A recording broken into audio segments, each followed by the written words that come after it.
by Silvassa Record.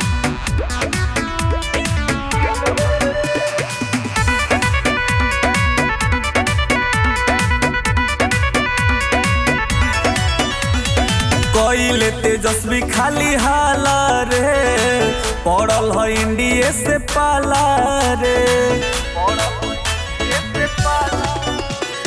कोइले तेजस्वी खाली हाला रे पड़ल है इंडिया से पाला रे।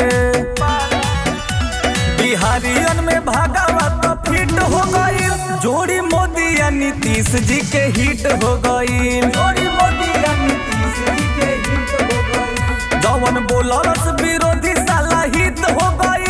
जोड़ी मोदी या नीतीश जी के हिट हो गई। जोड़ी मोदी या नीतीश जोड़ी मोदी या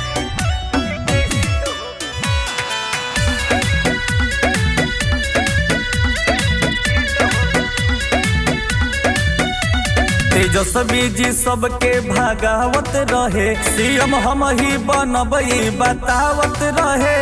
गमछिया हारा से डेरावत रहे जितला पे ई काटा ठेकावत रहे। तेजस्वी जी सबके भागावत रहे सीएम हम ही बनबई बतावत रहे। गमछिया हारा से डेरावत रहे जितला पे काटा ठेकावत रहे। खुशी भइल कि बिहारियों की जीत हो गई। जोड़ी मोदी या नीतीश जी के हिट हो गई। जोड़ी मोदी या नीतीश जी के हिट हो गई। सब तो विरोधी साला हित हो गई। जोड़ी मोदी या नीतीश जी के हिट हो गई। जोड़ी मोदी या जोड़ी मोदी या